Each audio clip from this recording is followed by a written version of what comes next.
이건 확실히 대법원의 선거 개입 의도가 분명하다. 사실심 정권 상황인 발언의 허위성에 대한 의도적인 판단이 있었다. 네. 네. 심지어 거짓말이라는 표현까지 추가해서 명백한 선거 개입을 하려는 의도가 보인다. 그렇죠. 이재명이 이제 거짓말했다라고 사실 판단을 했고 결국 하급심에서는 아예 다른 판단을 할 수 있는 여지를 아예 차단해 버린 거예요. 네. 네. 그리고 이제 선관위도 예의주시해야 된다. 네. 중앙선관위 선거관리에 각별한 관심이 필요하다. 네. 이런 추세대로라고 얘기한다면 지금 노태학 대법관이 위원장으로 있는 중앙선관위도 믿을 수가 없다라고 네. 하는 거예요. 네. 그리고 대법관 10명의 다수 의견이 있다는 것. 이런 것도 이 사람들이 왜 저렇게 10명이 뭉쳤느냐. 민주당이 탄핵을 추진할 가능성에 대한 대비가 네. 필요하다는 네. 것을 보여준다. 뭐 예를 들어서 뭐 7대5 정도로 이제 판결이 만약에 내려졌다면 7명에 대한 탄핵은 가능할지 모르지만 대법관 10명을 탄핵을 하게 되면 이제 2명만 남는 건데 그러면 네. 대법원 자체를 기능을 무력화시키는 건데 네. 이거 탄핵을 할 수 있겠어? 뭐 이런 부분들에 대한 내부적인 아마 논의까지 있었던 게 아닌가 이제 이렇게 의심을 하는 거죠. 네. 네. 그리고 법조 원로회의가 내란에 가담했을 가능성이 있다는 거죠. 네.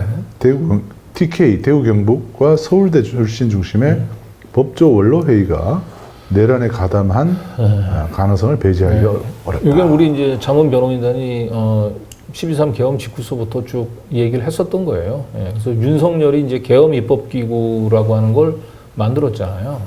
비상입법회의라고 하는 걸.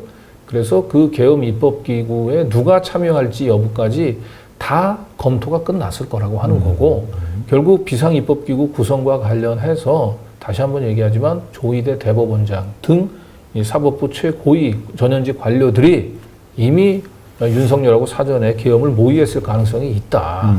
이제 그걸 얘기하죠. 그렇지 않고서야 조희대를 비롯한 이 대법관들이 저렇게 집단적으로 저런 말도 안 되는 이 판단을 저렇게 번개불에 콩국 부어 먹듯이 저렇게 노골적인 선거 개입의 비판을 감수하고 저런 판단을 할 수 있겠냐. 결국 이재명이 대통령이 되면 자신들의 내란 가담 혐의가 드러나는 것을 막아야 될 그런 절박한 이유가 있기 때문에 저런 무리한 판결을 내린 거 아니냐. 이제 이런 이제 의혹을 제기하고 계신 겁니다. 네. 네, 저도 충분히 저거 의심해봐야 된다고 생각하고 네. 조희도 씨 휴대폰 살펴봐야 됩니다. 지금 본인들 휴대폰에 저거 내가 계엄 입법기구 되면 윤석열이 어떻게 날 어떻게 하고 분명히 그 비밀 대화방이 있을 겁니다. 그거 지금 들킬까봐. 네.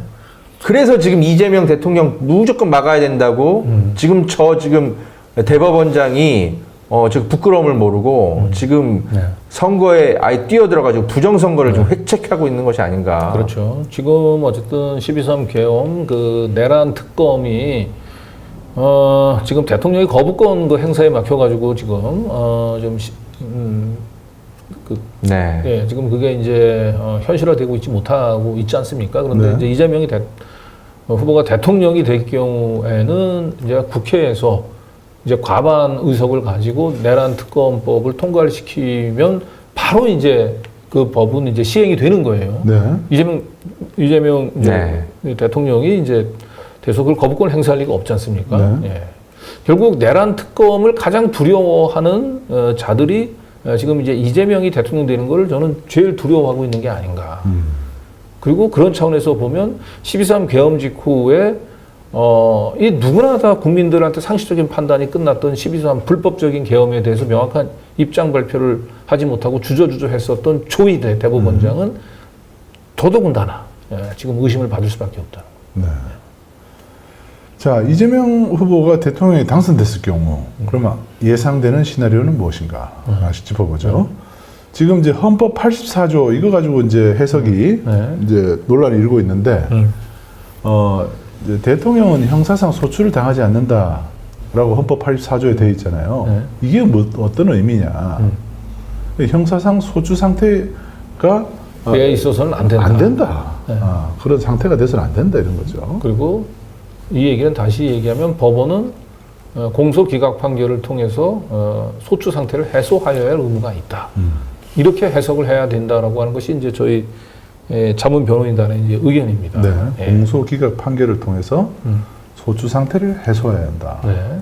그러니까 대통령이 되어 있는데 그 상태에서 이제 재판을 받는 거, 소추라는 것이 뭡니까? 이게 형사 수사를 받고 아니 기소를 당하고 기소를 당하고 재판을 진행하는 거. 그런 거죠. 그러니까 극우 진영에서는 이제 추가로 기소는 하지 못한다지만 이미 그 기소돼서 재판 진행되고 있는 재판은 중단되지 않는다. 네. 이제 그렇게 이제 해석을 하고 그렇게 주장을 하지만 그거는 이제 일부 극우 진영 또 일부 헌법학자들의 의견인 것이고 네.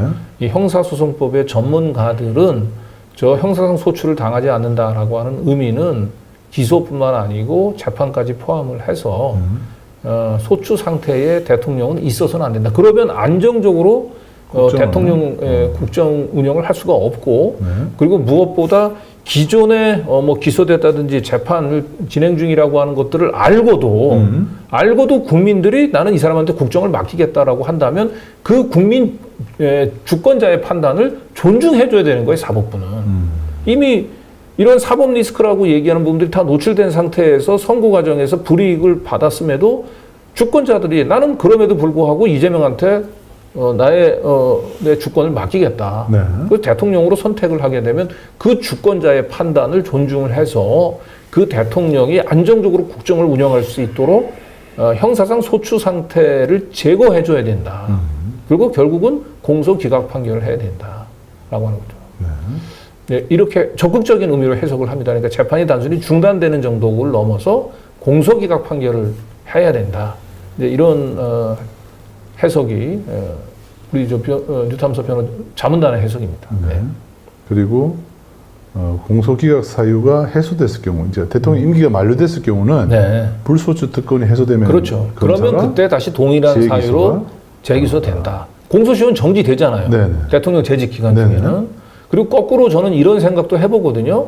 저 형사상 소추를 당하지 아니한다라고 하는 의미를 어떻게 보면 대통령이 자기가 재직 중에 자기의 재판이 진행된다고 얘기한다면 대통령의 영향력을 행사해서 그 부당하게 재판을 자신한테 유리하게 끝낼 수 있는 여지도 있어요. 네. 그러니까 사실상 재직 중에는 최소한 재판을 진행하지 않는 것이 맞아요. 네. 그래서 대통령직을 끝내고 자연인으로 돌아가서 자신의 판단, 죄에 대해서 그냥 법원의 판단을 받게 만드는 거. 이것이 사실은 어떻게 보면 더 정당한 거 아닌가 싶습니다. 최상목 탄핵소추안 지금 투표 중이네요. 뭐 사표가 아직 수리된 건 아니니까. 네. 네. 뭐 탄핵소추안은 바로 오늘 바로 통과될 것 같네요. 네. 네. 사표 수리할 사람이 없잖아요. 본인이 사퇴하고 싶어도 할 수가 없어요. 사표 사의를 수리를 설정하긴 했는데 할 사람이 오늘 나가버렸어요. 네. 그러네요, 진짜.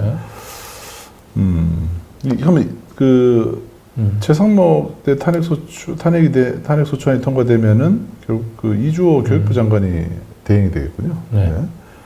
자, 계속 가겠습니다.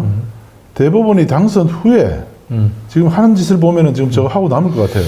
오늘 그 의지를 보인 거예요. 그렇죠. 대통령에 대한 재판을 계속 하겠다는 거잖아요. 우리 대법원은 이재명 당신을 대통령으로 인정할 수 없다라고 하는 의지를 본 거예요. 만약에 이렇게 해서 당신이 당선돼도 우리는 재판 진행해서 당신을 당선을 피선거권을 박탈할 거야. 당선을 무효시킬 거야라고 하는 의지를 드러낸 겁니다. 네. 그러면 과연 이랬을 경우에 방법은 뭐가 있냐? 일단 우리 전문 변호인단은 두 가지 얘기를 합니다. 첫 번째, 이 재판을 강행하려고 하는 대법관들에 대한 탄핵 소추가 가능하다. 아하. 그러니까 이 사건이 소부에 배당이 될 거 아닙니까? 네. 소부에 배당, 이걸 전원합의체에 배당하지는 않겠죠. 그러면 소부에 배당이 되면 한 4명 정도잖아요. 네. 이 4명의 대법관들이 이 형사소송법, 헌법 84조에도 불구하고 대통령에 대한 이 재판을 진행을 하려고 이재명 대표한테 통보를 해온다. 네. 이러면 그것만으로도 이건 헌법을 위반한 행위잖아요. 그래서 그 대법관에 대한 탄핵 소추를 할 수 있다. 이건 민주당에서 이제 과반 의석을 가지고 있기 때문에 좀 과반 의석으로 대법관에 대한 탄핵이 가능합니다. 네, 좋은 생각이 맞습니다. 네. 자, 그리고 대통령은 헌재에 권한쟁의 심판을 또 제기할 수 있다. 그렇죠. 그, 예. 저렇게 하기 위해서는 지금 지금 비어 있는 2명을 임명을 해야 되겠죠.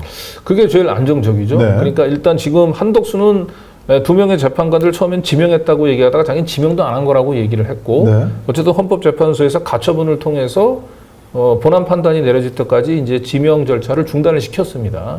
예, 그런데 임명 절차를 중단시킨 거예요. 그러면 이게 이재명 후보가 대통령에 당선이 되면 당선되는 즉시 이 헌법재판관 2명의 헌법재판관 지명을 철회하고 네. 자기가 새롭게 대통령 헌법재판관을 지명을 하고 네. 그 재판관들의 임명 동의 절차를 진행을 해가지고 헌재 구성을 사실상 좀 구성을 최소한 이제 5대4 아니면 6대3 정도로 바꿔 놓으면 결과적으로 뭐 제가 볼 때는 뭐 무리한 대법원에서 사실은 이제 그 무리한 재판을 진행할 경우에 이 사건을 헌법재판소로 가져가도 저는 뭐 상식에 부합하는 판결이 나올 수 있고 주권자 국민들이 선택한 대통령을 저렇게 강제로 네. 사법 권력을 이용을 해서 끊으려고 하는 대법원의 무도한 헌법 84조를 자의적으로 해석해서 그런 대법원의 움직임에 제동을 걸 수 있을 것이다.